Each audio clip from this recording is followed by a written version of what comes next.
Buenos días, mi nombre es Santiago Carvajal Santander, estudiante de Derecho de la Universidad Autónoma de Chile, y hoy les vengo a presentar el taller de Responsabilidad Penal Adolescente. Primero que nada, me gustaría también nombrar a mi compañera Alondra Acuña Medel, cuyo nombre aparece en pantalla, también estudiante de la Universidad Autónoma de Chile. Junto con ella, el año pasado presentamos por primera vez esta iniciativa a la ilustre Municipalidad de Cerro Navia. Nosotros tomamos un formato que fue diseñado por la UNICEF que hace referencia a la responsabilidad penal adolescente y los derechos del niño y lo utilizamos como base para la creación de este taller. La ilustre municipalidad de Cerro Navia le pareció muy bien este taller, por lo tanto, a través de la Oficina de las Juventudes, nos dieron la oportunidad el año pasado de implementarlo de manera presencial. Tuvo mucho éxito, salió muy bien, por lo que este segundo semestre del año 2020 vamos a dar inicio a una segunda versión de este taller, que fue realizado por Alondra Acuña Medel y por mí, Santiago Carvajal. Ahora bien, dicho esto, espero que todas las personas que estén viendo este video se encuentren bien. Les envío muy cordial saludo, espero que sus familias estén bien y los invito muy cordialmente a que vean estos videos que van a ser mucho después de este para que puedan comprender mucho mejor de qué se trata todo el mundo de la responsabilidad penal y por sobre todo el mundo de la responsabilidad penal adolescente. Dicho esto, espero que se encuentren bien y vamos a comenzar en materia. Vamos a iniciar con esta primera clase introductoria. Bien, vamos a iniciar con una imagen que aparece acá en pantalla, que hace referencia a la Convención sobre los Derechos del Niño.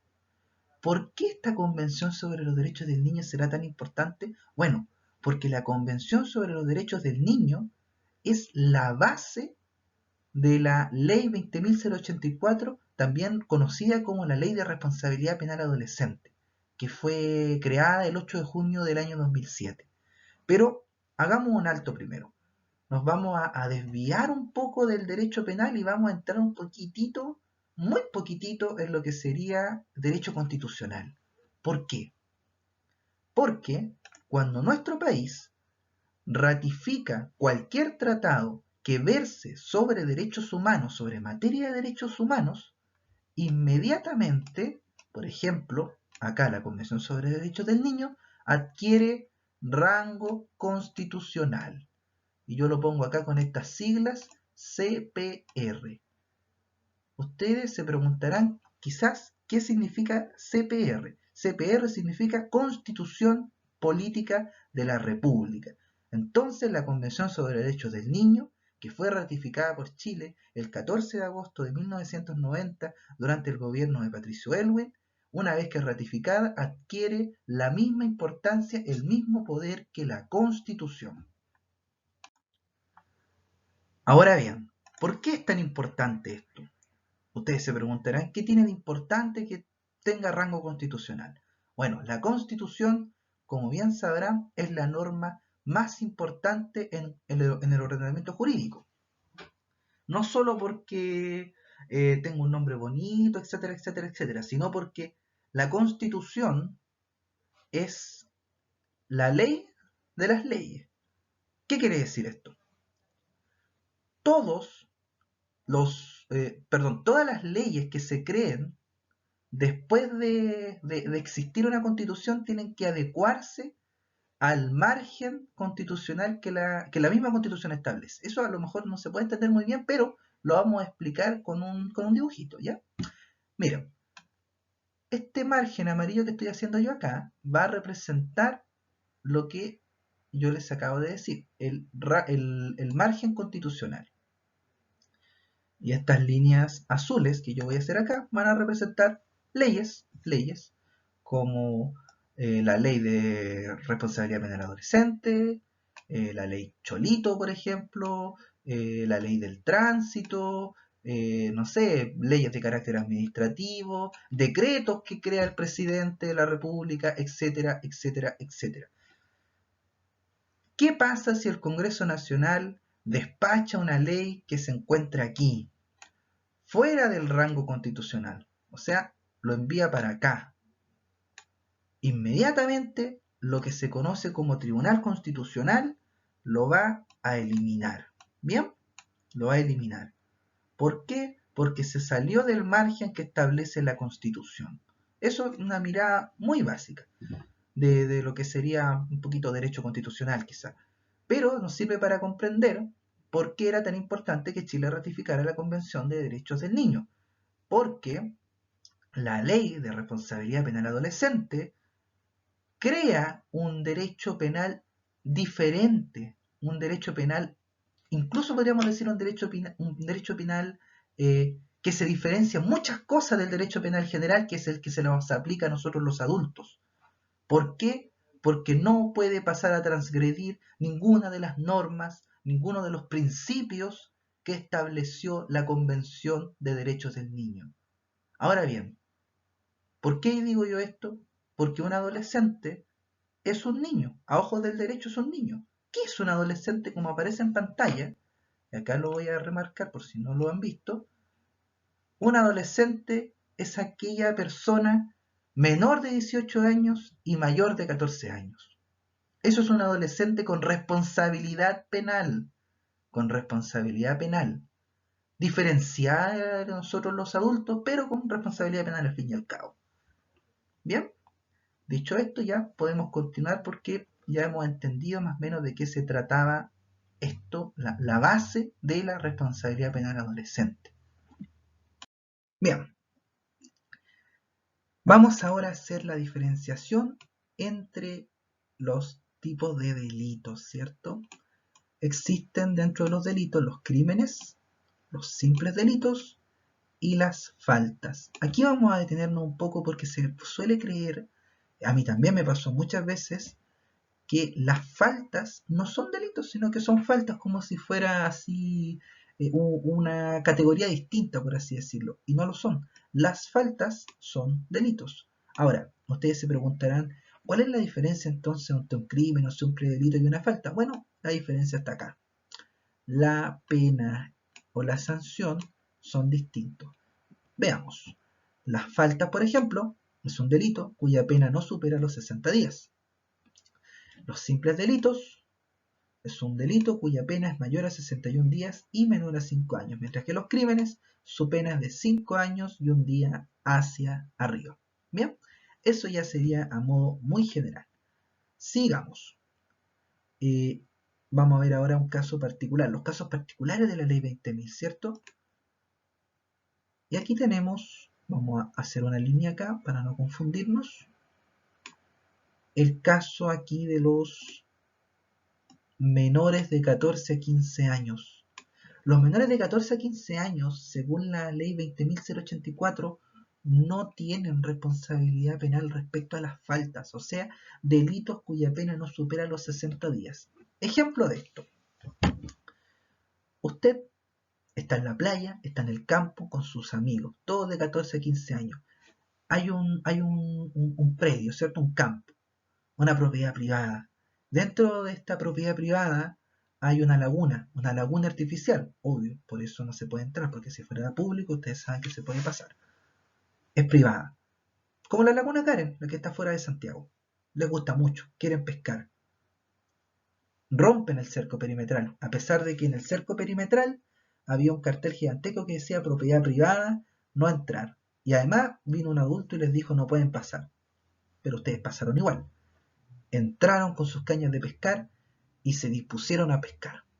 Para su buena suerte, pescaron mucho. Llega el dueño del predio y los quiere echar con carabinero. Va a resultar que, si ustedes tenían entre 14 a 15 años, esta falta que está tipificada en el numeral 21 del artículo 494 del Código Penal, para ustedes no va a aplicar la sanción. ¿Por qué?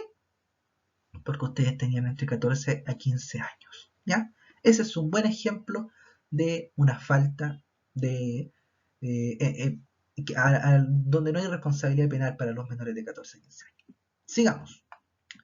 Los adolescentes de 14 a 15 años, cuando cometen un crimen, son sancionados con una pena máxima de 5 años. Y esto es un tema muy interesante, porque a nosotros los adultos esto no aplica, no existe un tope máximo. Por ejemplo, un crimen. Un homicidio es un crimen porque su pena es mayor a 5 años y un día. Si un adulto comete un homicidio, la sanción máxima no va a ser de 5 años, podría llegar incluso a cadena perpetua, pero en el caso de los menores no, podría ser 5 años. ¿Por qué, se preguntarán ustedes? No es que la ley sea blanda con los jóvenes y adolescentes, no, existe algo mucho más profundo. Y esto mucho más profundo tiene que ver con eso que está escrito ahí en pantalla. El principio de la reinserción social. ¿Qué quiere decir esto? No, la idea de la ley 20.084, que como ya vimos anteriormente, no puede pasar a transgredir la Convención de los Derechos del Niño, no se crea para castigar por castigar, se crea con el fin de que el adolescente, el joven adolescente, pueda reinsertarse en la sociedad, pueda aprender de sus errores, no arruinarle su vida, sino que enseñarle que lo que hizo estuvo mal y pueda tener una vida normal dentro de la sociedad, dentro de los parámetros que se espera de una persona de bien, ¿cierto? Por así decirlo. Por eso es que existe un tope de 5 años. ¿Bien? ¿Qué pasa en el caso de los menores de 16 a 17 años? Ahora, ojo, esta diferenciación de edad que se hace, de 14 a 15, 16 a 17, lo vamos a ver de ahora en adelante muy seguido. Porque ustedes comprenderán que un joven de 14 es muy distinto a un joven de 16. A pesar de que, claro, cuando uno es adulto esas diferencias de edad no se notan, pero cuando uno tiene esa edad de adolescente, se nota harto. Así que eso lo vamos a ver muy seguido. Pero bien, los menores de 16 y 17 años que cometieron un crimen van a tener una pena máxima de 10 años. Y eso, lógicamente, es algo que tampoco se ve en el caso de los adultos, solamente se ve en el caso de la Ley de Responsabilidad Penal Adolescente, que como ya dijimos, no es como dicen algunos que no, que la ley es muy blanda, etcétera, etcétera, etcétera. No, esto tiene un objetivo mucho más profundo y es que el joven adolescente pueda reinsertarse socialmente, porque nos basamos, tiene como base, al igual que el principio de la reinserción social, tiene también, como ya vimos, la base de la Convención Internacional de los Derechos del Niño, porque el adolescente que comete un delito no deja de ser un niño. Entonces, la idea es que se reinserte a la sociedad. Ese es el objetivo que toma la ley 20.084, que puede tener errores, que puede tener cierta falencia en su aplicación, eso lógico que todos lo vemos, pero se puede mejorar. Podría intentarse. Bien, esto es un caso que puso Alondra, este caso que vamos a ver ahora. Como vemos en pantalla, aquí dice: solo cuando un adolescente comete un crimen, el fiscal pide la internación provisoria. La internación provisoria es un término que se relaciona mucho con otro término que en este mes se ha hecho muy conocido por una serie de terribles casos que se dieron a conocer en la vía pública, ¿cierto? Y este término es, como está ahí en pantalla, la prisión preventiva. La prisión preventiva, que es un término que se ha hecho conocido últimamente, ¿cierto? La prisión preventiva. La prisión preventiva básicamente es un estado, para que se entienda, ocurre cuando una persona supuestamente culpable es enviada a la cárcel. ¿Por qué hago esta distinción entre supuestamente culpable? Porque todavía no es sancionado por ningún tribunal de la República, sino que su juicio todavía está en tramitación. Sin embargo, ya está en la cárcel como si estuviera cumpliendo condena. ¿Por qué ocurre esto? Bueno, por muchos motivos, ya sea porque la Fiscalía, el Ministerio Público considere que puede ser un peligro para la investigación, que puede agredir a la víctima, etcétera, etcétera. Por eso se puede pedir prisión preventiva. Ahora bien, también existe un aforismo jurídico que nos ayuda a justificar la existencia de la prisión preventiva. Este aforismo jurídico dice: más vale un inocente preso que un culpable suelto. Ese aforismo justifica, nos ayuda a entender por qué se justifica la prisión preventiva básicamente. Ahora, en el caso de los jóvenes adolescentes, la prisión preventiva se le conoce como internación provisoria. Internación provisoria. Y el fiscal solamente la puede pedir en el caso que el joven adolescente haya cometido un crimen. Un crimen. En todos los otros casos, en todos los otros delitos, pedirlo es en contra de la ley.